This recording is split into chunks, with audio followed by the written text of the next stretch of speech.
물론 육평을 대하는 태도는 사람마다 다르겠고, 그 중요성도 사람마다 다르겠지만, 제가 생각할 때는 솔직히 육평이나 3월달에 봤던 3월학평이나 지난달에 봤던 5월학평이나 비슷하지 않나 싶습니다. 그냥 평가원이 만들었던 수능 모의고사라는 압박감이 있어서, 또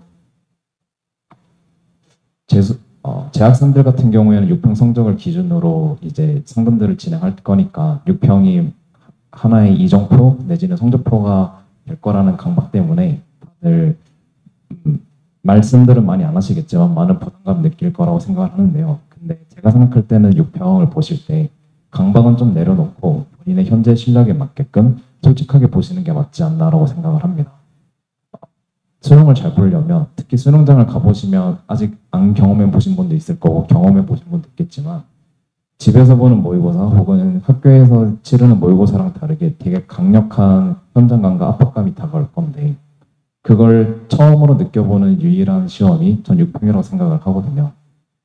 그래서 6평은 너무 큰 부담을 느끼지 마시고 단지 돌발 상황 및 변수에 유연하게 대응하는 실전력을 내가 지니고 있는지 없는지 정도로 삼았으면 좋겠습니다. 선생님은 저 솔직하게란 말이 정말 많이 와닿거든요. 그렇죠. 좋은 말 조금만 더 풀어주세요. 그게 아무래도 시험이다 보면 잘 보면 좋으니까 다들 그러잖아요. 좀 막히면은 문항수가 제일 적은 3번으로 찍고 뭐 그렇게들 많이 하는데 또 3번이 오답률이 높아. 네. 그렇게 하지 마시고 그냥 성적이 뭐가 중요하겠어요. 실력이 중요한 거니까 모르면 모르는 대로 틀리시면 되고 어떻게 몇 번으로 찍어야 될지 고민할 시간에 차라리 한 글자로 더 읽으면서 솔직하게 실력대로 보시는 게 낫다고 생각합니다. 그러면 그거는 그 말이랑 비슷하겠네. 운이 좋아서 맞추거나 잘 찍어서 맞춘 거로 받은 점수 가지고 일희일비할 게 아니라 실력을 솔직하게 쌓는 느낌으로. 그렇죠. 좋아요. 우리 그 두 친구를 이렇게 받아보고 난 다음에 느낀 것 중에 하나가 민영 친구는 저 말을 썼잖아요. 부담감을 좀 느껴보는 것도 좋겠다. 네, 맞아요. 네, 그 약간 보면 어떻게 좀 다른 얘기일 수도 있는데 맞아요. 형선 친구가 얘기한 거랑 저게 이제 딱 보면은 왜 둘이 다르지? 뭐 이런 느낌이 딱 들 수 있거든요. 네, 조금만 설명을 조금만 더 해주면. 이게 처음 보는 평가원 모의고사고 하다 보니까 많이들 좀 부담감을 느끼기도 하고 강박을 내려놓으라고 하셨는데 강박도 많이 느끼고 할 거예요. 근데 이게 내려놓기가 참 쉽지 않단 말이에요. 사실은 정말 수능만 잘 보면 되는 거지 육모 별 의미 없거든요. 의미가 없다기보다는 중요하지 않거든요. 그래서 사실은 정말 강박을 내려놓고 솔직하게 보는 게 너무나 중요한 태도인데 그러기 쉽지 않으니까 오히려 이제 수능 날에 더더욱 떨릴 거 아니에요. 그렇기 때문에 6월 모의고사, 그러니까 저희가 평가원 모의고사가 수능 전까지 2번밖에 없어요. 그 2번이 굉장히 전 좋은 기회라고 생각을 해요. 정말 떨릴 때 실전에서 어떻게 이제 뚫어 나갈 수 있는지 그런 것도 경험해 보는 게 되게 좋기 때문에 오히려 몰려오는 부담감과 강박을 온몸으로 좀 받아보고 그런 것도 하나의 경험으로. 근데 사실 둘이 똑같은 얘기인 게 뭐냐면 민영이가 아니라 형선이는 이 강박이 뭐에 대한 강박이었냐면 점수에 대한 강박이었었던 거야. 그죠? 네. 그러니까 그 강박이 제일 클 거고 그 다음에 민영이 말해서 되게 공감이 가는 거는 어쩌면 가장 편하게 볼 수 있는 시험 6평일 거야. 그지? 9평이나 수능에 가면은 더 센 놈들이 몰려오니까 이 정도의 그런 내가 버텨내야 된다라고 하고서 버텨보는 힘을 기르는 그런 소리일까? 네, 맞아요. 그렇죠. 그러니까 이게 그러니까 어떤 의미에서 보면 형선 친구가 말하는 솔직하게랑 민영 친구가 말하는 부담을 느끼는 거랑 사실은 같은 거죠. 그러니까 예를 들면 솔직하게 본다는 건 뭐냐면 내가 어떤 문제를 보다가 이게 늘 풀려야 되는데 왜 안 풀리지? 하고 쫄았어. 그거를 받아들이는 게 솔직한 거잖아. 근데 그게 수능에서도 그럴 수 있기 때문에 그걸 미리 한번 느껴본다는 게 지금 말하는 부담감을 느끼는 거랑 똑같은 거예요. 그런 압박을 이겨낼 수 있느냐 없느냐를 실험해 본다. 저는 그렇게 읽었거든요. 저게 봤을 때. 그냥 당연한 거로 받아들이라는 말일 수도 있죠. 그런 부담. 그러니까 그게 나는 왜 그럴까, 왜 떨릴까, 그게 아니라, 아, 이건 시험이니까 그런가 보다라고 받아들이는 연습을 6평 때 좀 같이 했으면 좋겠다는 소린 거죠? 네, 맞습니다. 6평, 9평 수능 중에 언제가 제일 떨렸어요? 전 6평이요. 6평. 네. 민영이는? 저는 그래도 수능 때 가장 떨렸던 것 같아요. 수능 때 가장 네. 떨렸던 것 같아요? 네. 그래서 그것들을 그렇게 해서 시험을 봤어. 시험을 보고 난 다음에 이제 어떻게 활용하면 좋겠냐라고 여쭤봤더니 두 분이 이제 이거 안 넘어가요. 네, 두 분이 이렇게 답을 주셨어요. 저 민영 친구가 얘기해 준 저 말이 저는 되게 인상적이었는데, 양질의 콘텐츠를 대한다. 콘텐츠 실장 나왔어. 콘텐츠 실장 나왔어. 그래서 양질의, 그러니까 6평을 양질의 콘텐츠로 받아들여라, 그런 의미인 거죠? 그렇죠. 예. 그러니까 사실은 너무 학생들 공부 많이 하고 있을 거예요. 풀고 있는 문제도 정말 많을 거고 모의고사도 진짜 많이 풀고 있을 건데 그 모든 문제들과 비교할 수 없을 정도로 좋은 문제가 사실은 6월 평가원 모의고사고, 그 다음에 수능에 나오는 문제를 사실은 평가원이 내잖아요. 그 평가원이 출제한 문제가 6월 모의고사이기 때문에 그만큼 양질의 컨텐츠는 더 있을 수 없는 것이고, 저 말을 또 제가 왜 넣었냐면은 아까 말씀드렸던 그런 강박을 내려놓기 위한 하나의 방법일 수 있을 것 같아서 또 말씀을 드리는 거였어요. 그럼 좀 제가 해석을 하자면, 좋은 문제니까 내가 못 풀 수도 있다. 맞아요. 그치. 그러니까 그러면 저게 이제 활용법에 저게 들어가 있으니까, 그럼 그 양질의 컨텐츠를 경험하고 난 다음에 6평 후가 되겠죠. 그러니까 그냥 이렇게 짧게 뒤에 또 나오니까 그 6평을 딱 보고 저게 양질의 컨텐츠라는 걸 이제 경험을 했으니까 뭐를 꼭 했으면 좋겠어요. 일단 당일의 사고 과정을 좀 복기해 보는 게 제일 중요해요. 별표. 그거 이제 좀 이따가 완전 뒤에 별표. 나오잖아. 나오는데 간략하게 좀 설명을 드리자면은, 이게 사실은 수능이라는 거는 사고력 싸움이거든요. 결국에는 평가하고자 하는 게 사고력이 있는지 없는지, 또 얼마나 좋은지 그걸 평가하고 싶어 하는 거기 때문에 내가 시험을 볼 때 어떤 사고 과정으로, 분명 내가 이걸 사고를 할 수 있냐 없냐의 문제가 아니라 시험 당시에 이 사고 과정을 이끌어낼 수 있었는지 없었는지, 혹은 이끌어냈다 하더라도 너무 좀 둘러가진 않았는지, 이런 것들을 한번 점검해 볼 필요가 있지 않나. 근데 그게 중요한 게 하루가 지나면 사라져요. 그래서 꼭 당일에 한번 해보는 게 중요하죠. 뒤에 조금 더 얘기가 나올 겁니다. 방금 민영님께서 하신 말씀을 들어보니까 좀 재밌었던 게, 전 그냥 전반적으로 수능을 바라보는 관점의 차이인 것 같아요.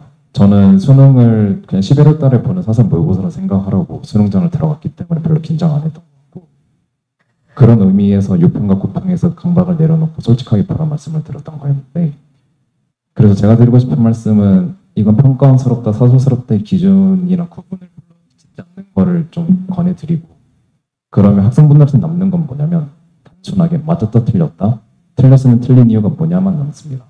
이게 좋은 문제든 나쁜 문제에 대한 구분은 솔직히 말하면 우리가 하는 것 좀 주제넘는 거죠.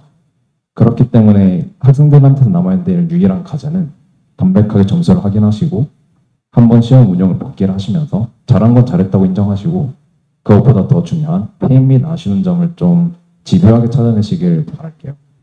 이게 되게 웃긴 게, 저랑 같이 공부했던 친구 중에 고3 현역 때 수능에서 수학이 97점이 나왔어요. 그 성점짜리 하나 틀렸기 때문에 사실상 실력상으로는 100점인 친구인데, 그 친구가 6평, 9평 수능 수학이 전부 다 97점 마감을 했습니다.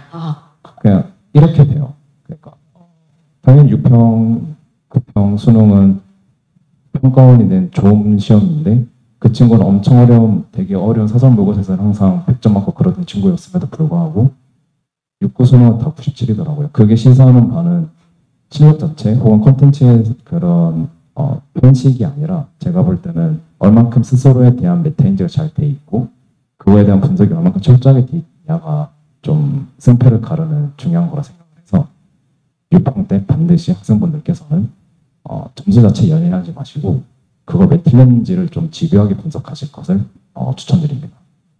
선생님이 그 컨설팅을 하면서 보통 9평 이후나 6평의 컨설팅을 하면서 이제 애들한테 이렇게 얘기하거든. 학생들한테 이거는 도저히 네가 그러니까 해결을 못하겠는 문제니까 나는 버리라고 그러거든. 웃으면서 다음 생에 풀자. 그리고 얘는 맞춰야 되는 문제면은 가끔 이렇게 물어보는 친구들이 있거든요. 선생님 몇 번을 해야 되는데요? 그럼 내가 딱 고개 들고 될 때까지.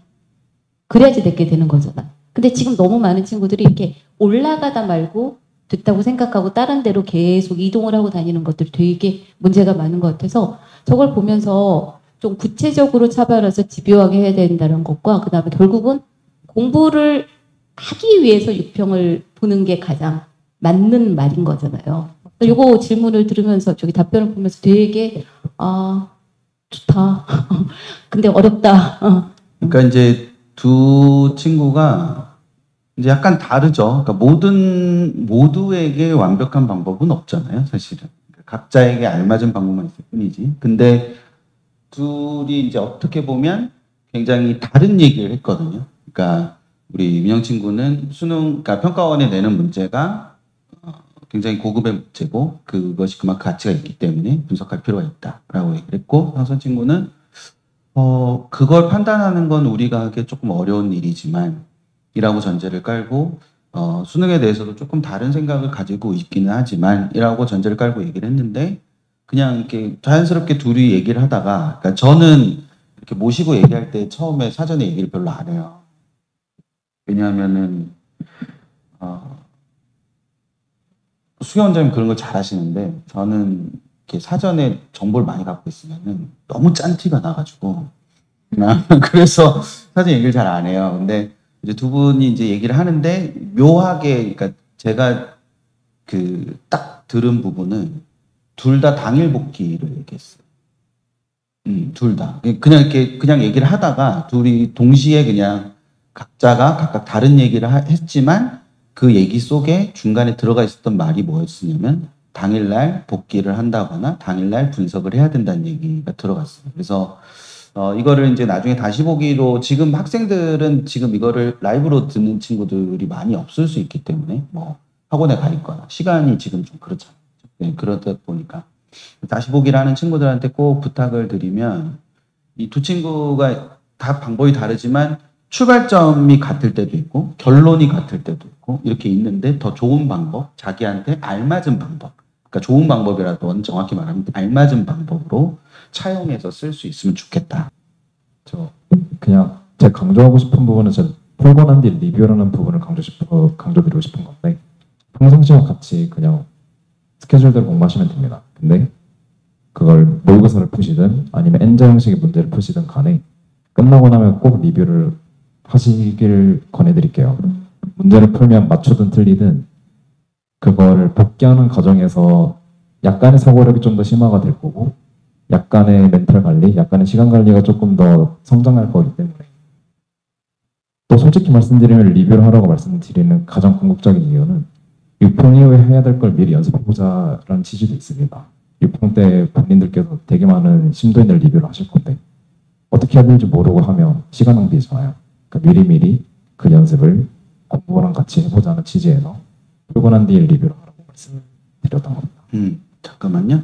그 형선 친구가 이제 저음이고 좀 목소리가 조금 좋아요. 작다고. 목소리가 좋아요. 그러니까 이걸 조금만 더 내려가지고 조금만 내려서 조금 떼서 해주시면 조금 더 잘 들어갈 것 같아요, 소리가.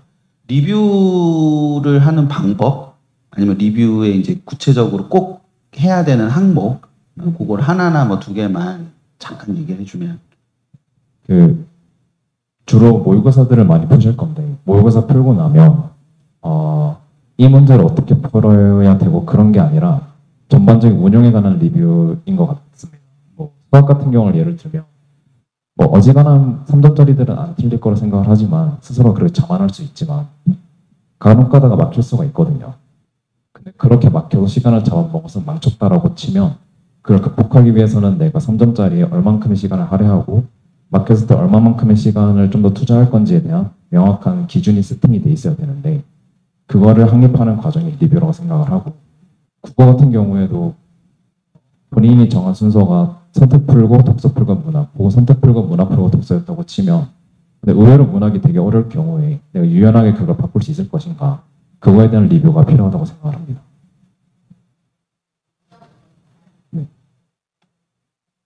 저는 평상시와 같이 하대에서 그렇잖아. 사실 유평 벼락치기가 얼마나 통할 거는 없잖아요. 그래서 평상시에 공부를 되게 열심히 하던 친구인가 보다. 그래서 그 다음에 나는 민영이 저 양치기 저기에도 너무 공감하거든.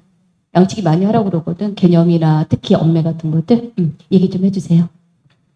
그러니까 사실은 저도 평상시와 같이 하대가 맞는 말이긴 하지만 여기 이제 유평 전이 좀 직전이기도 하고 뭔가 팁을 알아가셨으면 하는 마음, 그리고 그런 걸 원하시는 분들이 많을 것 같아서 또 학생들도 나중에 보면은 도움이 될 것 같아서 그래서 좀 적은 거지. 저도 기본적인 네 기본적으로는 저도 이제 평상시와 같이 하되 기출 풀고 난 뒤에 리뷰하고 저런 게 되게 중요하다고 생각을 해요. 근데 저는 이제 육모 직전에 양치기를 좀 하면은 도움이 좀 되는 과목들이 몇 가지가 있다고 생각을 해서 그 과목들을 좀 적어온 거예요. 그 과목들이 지금 PPT에 적혀 있는데 일단 국어의 언어와 매체, 그 다음에 영어가 있고요. 그 다음에 탐구는 제가 이제 이과라 사회탐구는 잘 모르겠어요. 근데 제가 했던 과목인 생명과학이랑 지구과학은 좀 양치기가 도움이 되는 것 같아서 그리고 많이 되지. 그냥 쓸데없는 얘기하면 비유전을 써줬잖아요. 맞아요. 네, 그 얘기 비유전을 써줬는데 그걸 제가 못 읽어가지고 예. 뭘 비유했다는 거지? 계속 생각을 하다가 제가 수경 원장님 모셨는데 이게 무슨 말일까요? 그랬더니 비유전, 그러니까 우리가 말로 비유전이라고 할 때랑 그 글자로 받았잖아요. 네네. 글자로 비유전이라고 받은 게 너무 다르더라고요. 앞에 생명과학이라고 돼 있는데 생명과학이 요즘 비유 문제가 나오나? 비유전입니다. 비유전이 그렇죠. 비유전인데, 그러니까 맞아요. 저기 적혀 있는 것처럼 비킬러 파트예요. 보통은 유전이 생명과학이 좀 어렵게 나오니까 그 생명과학은 특히나 시간 싸움이 되게 중요하단 말이에요. 근데 이제 어려운 문제는 시간이 좀 오래 걸리고 대신에 쉬운 문제가 정말 빠르게 끝내야 되면서도 실수가 일어나면 안 되는 파트라 이 친구들을 양치게 해주는 게 육모전에 좀 도움이 많이 될 수가 있다. 그리고 저는 되게 인상적이었던 게 수학을 네네. 쉬운 거 풀라고 네. 그 쉬운 거 풀라고 하면서 이제 괄호 열고 단서를 적어줬는데 네, 맞아요. PT가 이렇게 그 한계가 있다 보니까 그걸 못 넣었어요. 네. 그래서 저거를 설명 좀 해줘야 될 거예요. 저게 원래 저가 그 적당 난이도가 아니라 처음엔 쉬운 난이도라고 적어놨었어요. 근데 그렇게 하면 조금 오해 소지가 있을 것 같아서 적당 난이도로 바꾼 거예요. 그래서 저기 가로에 제가 뭐라 써놨었냐면 평소 어려운 문제 풀이 때문에 맞추는 경험이 적은 경우에 적당 난이도 문제를 풀어주는 게 좋다. 이게 저는 이제 학생들 이제 육모 직전에 멘토 상담하러 오면은 이런 팁 같은 거 물어봤을 때 저 얘기를 하는 게 평소에 계속 어려운 문제를 풀다 보면은 계속 못 풀고 틀리고 그런 경험이 너무 많아요. 근데 사실은 우리 육모는 이제 시험이잖아요. 시험에서 되게 중요한 게 맞추는 경험을 해보는 게 되게 중요해요. 이게 틀리는 경험을 계속 하다 보면은 나중에 시험 가서도 내가 틀려야 정상인데 왜 맞추고 있지? 이런 생각을 무의식적으로 하게 되니까 시험 직전에 좀 계속 맞추는 그런 정답 DNA를 좀 장착하고 난 뒤에 시험장에 들어가면은 조금 더 수월하게 수학을 풀 수 있지 않을까. 그래서 저런 말들을 적어놨어요. 국어 같은 경우는 6평 전에, 9평 전에 그렇게 실무를 많이 연습할 필요는 없다고 하는데 수학은 일정 정도 조금 실력이 되는 친구들은 계속 어려운 난이도의 문제나 어떤 특정 단원 엔제만 풀다 보면은 시험에 적응이 되게 힘들잖아요. 그래서 앞에서도 꺽꺽 걸려서 오히려 6평이나 9평 전에는 실무 가지고 전범위의 전난이도 연습하는 것도 되게 의미 있다라고 생각을 하거든요. 그러니까 그런 측면에서 이렇게 권해줘도 되는 거야? 네네. 너무 도움돼요. 감사합니다. 원래 형성친구 써준 것 중에서 그 6평 리뷰를 하고 문학 작품에 대한 얘기를 잠깐 했었거든요. 네, 그거를 저기다 다 쓸 수가 없어지고 못 썼어. 그래서 그것만 잠깐 얘기를 해주면 어떨까 싶어요. 뭐 이건 절대적인 건 아니니까 꼭 제 말이 정답이다는 아닌데 수능 특강에서 연계가 되다 보니까 수능 특강을 쭉 보면 누가 봐도 이건 중요하다 싶은 작품들이 좀 보일 때가 있어요. 저희 때는 그게 토지였는데 그런 거 같은 경우에는 다른 것보다는 좀 더 확실하게 내신 공부하듯이 완벽하게 잡아두고 들어가면 밑절 본전이 좋지 않냐는 마음에서 적어둔 거고 또 하나만 좀 이런 말을 해도 되나? 저 같은 경우에는 조금 아무래도 재수생이었다 보니 시간이 많아서 현역분들보다는 수능 특강에 있는 모든 작품들을 다 구해서 읽었어요. 전 범위를. 근데 그렇게 하고 수능을 봤는데 크게 도움이 되지 않더라고요. 그래서 간혹 제가 멘토할 때 보면 그 전체 다 사서 봐야 되냐 아니면 그렇게 하는 게 좀 도움이 되지 않겠냐라고 상담을 하시는 학생분들이 있는데 그게 본인의 마음이 편하다면 그렇게 하셔도 되겠지만 그게 꼭 모든 걸 보장해 주진 않는다라는 말씀을 드리고 싶습니다. 그 진짜 중요한 얘기가 나왔어요. 그러니까 제가 느끼기에는 굉장히 중요한 포인트가 나왔는데 그런 게 궁금할 수 있잖아요. 특히 소설 같은 경우는 막 이따만큼 있는데 요만큼 발제해서 나오니까 그러면 이거 전체를 다 읽어야 되는 거 아니냐. 그러니까 다 읽어야 되는 거 아니냐는 질문에 멋진 답을 해준 거예요, 지금. 본인이 그게 편하면 그걸 하는 거고 그렇지 않고 그걸 안 해도 편할 것 같으면 굳이 그거를 할 필요가 없다. 그러니까 그게 궁극적으로 어떤 의미에서 봤을 때 그러니까 그거를 전문을 다 읽었기 때문에 시험을 잘 보는 게 아니라 그게 더 마음이 편해서 집중할 수 있었기 때문에 시험을 더 잘 보는 거지. 그 어떤 방법이 그게 아닌 것 같다. 그러니까 그 말을 해준 거거든요. 제가 느끼기에는. 그래서 마무리를 너무 잘 읽어주셔서. 그러니까 그게 포인트가 진짜 공부하는 데 있어서 진짜 중요한 포인트니까 그러니까 이렇게 뭐 두 분 다 멘토를 하시니까 애들이 뭐 많이 물어보잖아요. 이거는 이렇게 외우면 돼요. 이렇게 하면 돼요. 특히 생명 같은 거 많이 물어볼 거예요, 애들이. 유전 뭐 어떻게 풀어야 되고 그 물어보잖아요. 그리고 뭐 2, 3 수업 들어야 되냐 뭐 이렇게 막 하잖아요. 근데 그게 사실은 내가 마음에 들고 나랑 잘 맞으면 그게 좋은 거고 아니면 안 좋은 거고 그런 건데 그 부분이 정말로 좋은 나 민영 멘토한테 질문이 있어. 수능 문학 어떻게 공부했어요? 문학이요? 응. 문학은 독서랑 비교를 했을 때 독서는 그 출제자가 지문을 쓰고요. 문학은 이제 쓰여져 있는 지문을 갖고 와서 문제를 출제를 하잖아요. 그러다 보니까 문학은 사실은 지문 속에 출제할 수 있는 요소가 되게 많이 숨어 있는 것 같아요.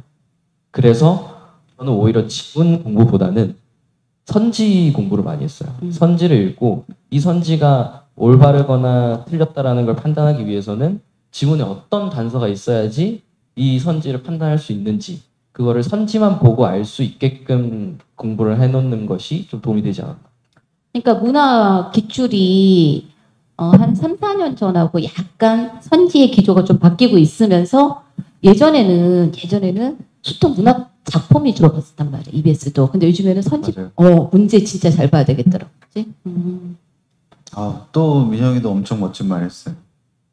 그러니까 국어선님 출신. 그러니까 선택지에 나오는 용어가 그러니까 선택지가 맞다면 근데 이건 국어만의 문제가 아니에요. 그러니까 탐구도 마찬가지인데 선택지가 맞다면 선택지가 맞는 근거가 내 머리에서 나오면 안 되고 시험지 안에서 나와야 되는 거지. 특히 국어랑 영어는 그게 굉장히 중요한 포인트지. 물론 수학이랑 탐구는 조금 다를 수 있지. 머리에서 나와야 될 수도 있지. 근데 국어랑 영어는 사실 어떤 선택지가 맞다면 그 맞다는 근거를 제가 알고 있었어요가 아니고 제 신문에 그렇게 돼 있으니까요 라고 말을 할 수 있어야 국어를 잘할 수 있는 게 맞거든요. 사실. 소장님도 지금 엄청 멋있는 말을 하셨어요. 네? 뭐냐면 소장님도 지금 기가 막힌 말씀을 하신 게 그게 애들이 문제를 풀면서 주관이 개입돼서 문학을 잘못 푸는 가장 큰 이유인 거잖아. 그러니까 그걸 갖다가 피해가기 위한 가장 좋은 방법이 될 수도 있을 것 같다는 생각이 드네요. 저거 지금 보이세요? 그 양치기 어떻게 하냐는 질문이 나왔는데요. 그 기출을 열심히 푸는 거는 그 이전에 공부를 맞춰놓는 게 가장 좋고요. 지금 그러니까 물론 지금 안 돼 있으면 지금부터 해도 되죠. 맞아요. 지금부터 하면 되고 그러니까 지금도 하는 게 좋지만 제가 말씀드린 양치기는 오히려 좀 사설 컨텐츠를 말씀을 드리는 거예요. 왜냐면은 기출은 뭐 제가 난이도나 이런 것들을 마음대로 골라서 풀 수 있는 것도 아니고 원하는 단원이나 이런 것들을 좀 골라서 풀기도 힘들거든요. 물론 그런 거를 이제 정리해둔 책들이 있기는 하지만 그런 것보다는 정말 많은 양의 문제를 여러 개 풀면서 다 쳐내기 위해서는 그런 사설 컨텐츠를 이용하는 것이 좀 적합하죠. 뭐 편의상 사설 컨텐츠라고 얘기하지만 이제 궁극적으로는 저 양측이라는 건 문제를 많이 풀어라. 맞아요. 네, 문제를 많이 풀어. 그러니까 새로운 문제를 맞습니다. 많이 풀어라. 새로운 문제가 좀 중요합니다. 제가 조금 더 보완할게요. 애들하고 얘기를 많이 하다 보니까 제 느낌에 특히 양치기에서 엄매를 얘기했잖아요. 그러니까 기출은 양치기로는 해결할 수는 없는 거고 회독이 여러 번 돼야 된다는 표현이 더 맞을 것 같고 근데 엄매 같은 경우는 일정 정도 개념을 해놓고 내가 다 아는 것 같은데 어디선가 구멍이 그다음 예외 규정 같은 데에서 끊임없이 걸리잖아. 근데 그게 계속 개념서만 본다고 잡히지가 않을 거기 때문에 사설이 됐든 뭐가 됐든 많은 걸 갖다 풀면서 이제 찾아낸다라는 의미인 것 같고 그 다음에 빅킬러 같은 경우는 요즘에 뭐 다 알겠지만 빅킬러 모의고사 같은 것들 굉장히 잘 나오잖아요. 그거 빼놓고 그래서 속도와 더불어서 뭐 오개념이나 그 다음에 개념의 구멍 이런 것들을 찾아내는데 좀 잘 활용하는 게 좋다는 소리겠죠?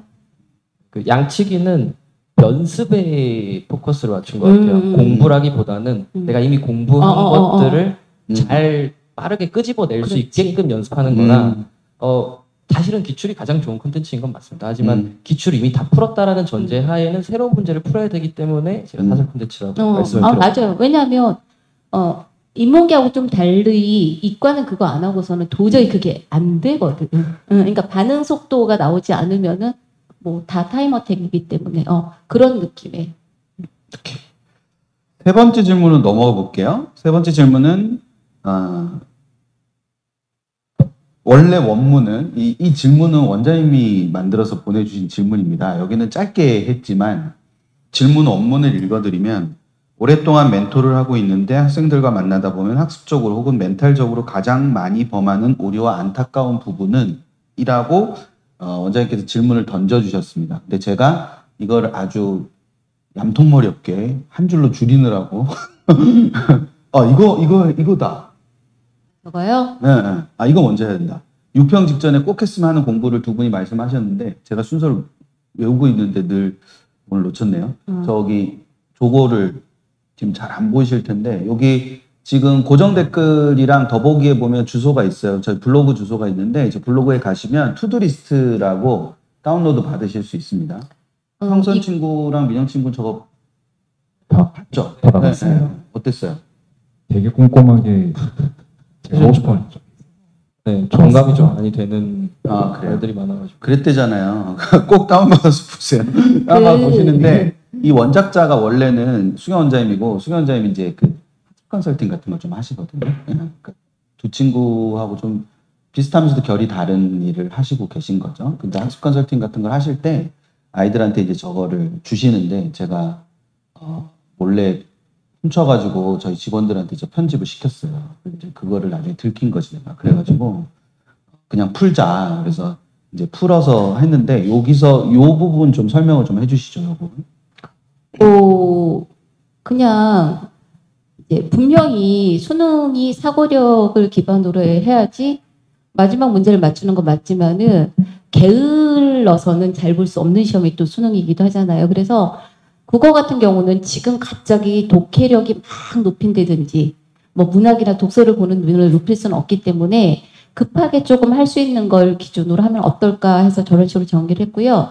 아까 민영 멘토가 했던 말 중에 되게 공감이 갔던 게 공부를 잘하는 친구들은 그리고 어떻게 하는지 아는 친구들은 자기가 했던 걸 그대로 하면 되지만은 열심히 하려고 하고 잘하고 싶은데 무엇을 해야 될지 좀 우왕좌왕하는 친구들이 있기 때문에 일반적으로 이런 걸 하면 어떨까라고 썼던 거예요. 근데 저게 워낙 양이 많기 때문에 저 전에 다 못할 거거든요. 그래서 이제 아이들이 보고 나한테 제일 의미 있는 거 하면 될 것 같고, 저는 이제 문학은 뭐 현대소설이나 고전소설을 지금 다 볼 수는 없기 때문에 고전시가나 그다음에 또 연시죠. 그다음에 현대시 같은 경우는 어렵게 나오면은 다른 거랑 엮어서 나올 때 되게 어려우니까는 저거는 뭐 선생님들의 해설이나 강의 이런 거 좀 들어보면 좋을 것 같고, 이거는 아까 형선이가 말했던 좀 주요 작품들, 어려운 것들 하면 좋을 것 같고요. 그 다음에 나는 되게 중요하다고 생각하는 게 저기 국어에서 마지막에, 그러니까 두 친구들이 이미지 트레이닝이나 수능 행동 강령 같은 거, 결국 국어는 과거 기출들이나 자기가 풀었던 문제들 보면 했어야 되는데 안 했거나 하지 말았어야 되는데 해서 틀린 문항들이 너무 많을 것 같아서 저런 거 조금 정리해서 6평 보기 전에 보면 좋을 것 같다라고 생각을 했고요. 그다음에 수학에 있는 두 번째 줄이 어떤 의미에서 보면 우리 민영 친구가 말한 양치기랑 좀 비슷한 부분이 될 수도 있는 거죠. 저 두 번째 항목 자체가. 그렇죠. 아깝게 틀린 문제들을 먼저 해서 득점화시켜서 아까 그 말 되게 좋더라고. 맞춰보는 DNA가 생기는 게 6평은 정말 중요한 것 같아요. 그리고 이제 영어나 탐구 부분도 이렇게 있습니다. 이건 이제 다운받아서 보실 수 있으니까 이건 예시고 빈 양식도 있거든요. 그러니까 파일이 빈 양식하고 예시하고 두 개가 있어요. 그러니까 그거를 블로그에 오시면 지금 실시간 채팅의 맨 꼭대기에 고정 댓글로 박혀 있고, 그리고 그 유튜브 라이브 밑에 보면 더보기란에 보시면 그 블로그 주소가 있습니다. 링크해서 타고 넘어가시면 되니까, 그래서 그거 해서 좀 보시면 저기도 되잖아요. 봐요. 과탐은 낯선 실무라는 말이 들어가고 사탐은 기출이란 말이 들어가잖아, 그치? 그러니까 학습의 경향성이 좀 많이 틀려. 네. 그거 좀 다운받아가지고 꼭 보시고 아이들하고 주말에 어떻게 설득해야 될까요? 이거는 진짜 안 짠 게 탁 티가 난다. 내가 어떻게 설득해야 될까 이렇게 쳐다봤더니 둘 다 대답 준비가 안 돼 있는데 지금 갑자기 물어봐가지고 저 인간이 왜 저러나 그런 표정이 이렇게 현타온 얼굴이 쫙 나타났는데 예, 그거는 그거 한번 물어볼게. 확실히 현역들이 N수생들에 비해서 저런 준비가 미흡한 것 같거든. 내 느낌에는. 근데 그거는 아마도 현역으로 수능에서 저런 거 없이 뭐 수능 행동 강령이 이런 거 없이 그냥 실력만 믿고 갔다가 시험에서 망쳐본 아픈 기억이 재수할 때 개선을 하게 됐겠지. 그러면 어쨌든 두 친구 다 입시를 한 번 더 치른 친구니까 요 타임에서 한번 물어볼게요.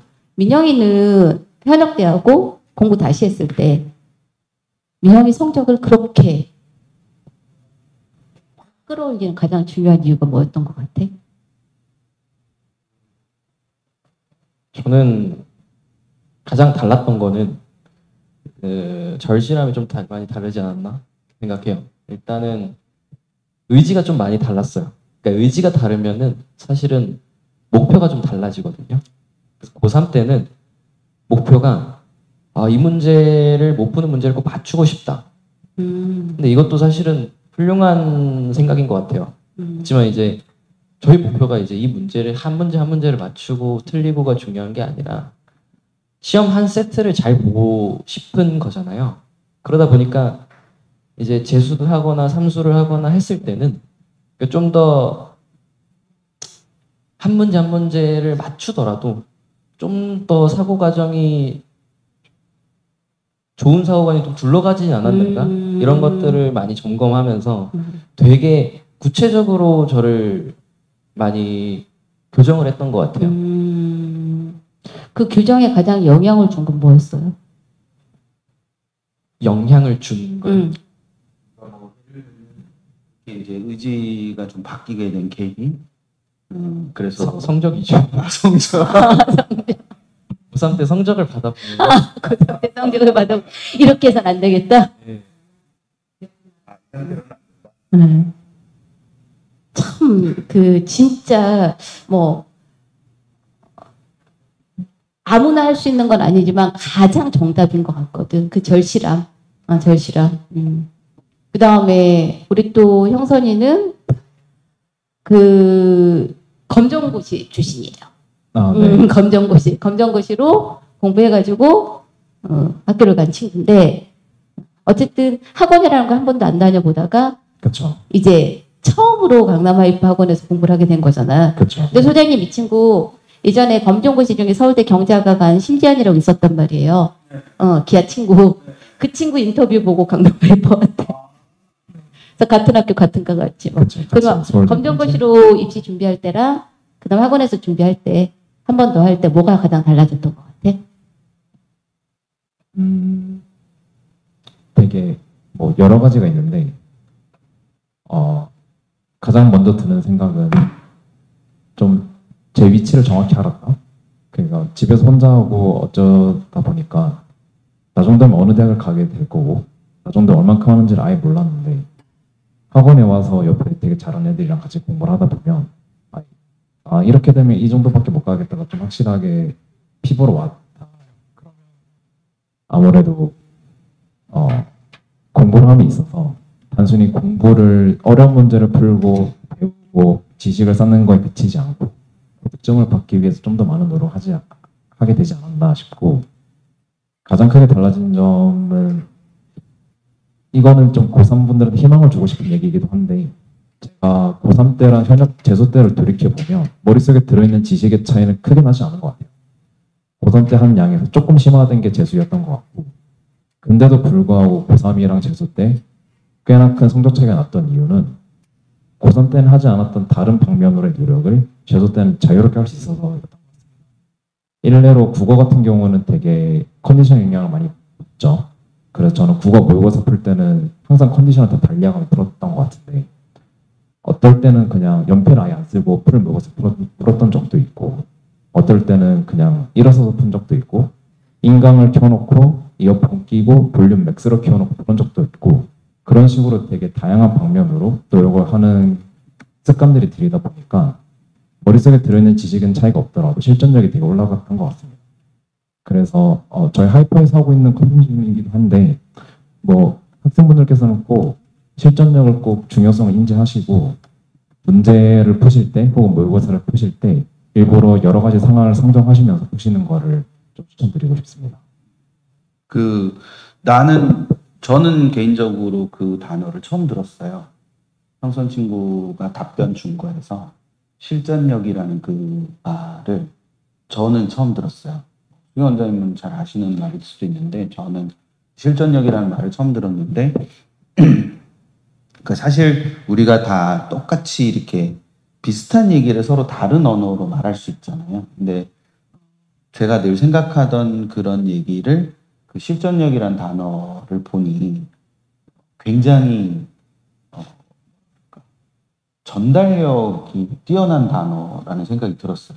똑같은 걸 저는 어떤 식으로 표현하냐면 뭐 실력과 점수가 다른데 그 실력과 점수가 다른 건 그 사이 똑같은 실력을 갖고 있어도 점수가 다른 이유는 그 친구들이 시험을 대하는 태도가 다르기 때문이다 라는 아주 문어적이고 고리타분한 그런 얘기를 하는데 그거를 이제 실전력이라는 단어로 표현할 수 있을 것 같더라고요. 그래서 그 부분이 되게 좋았는데 그 실전력을 기르기 위해서 이 방법 저 방법을 다 써봤다라는 그 부분이 굉장히 좋은 것 같아요.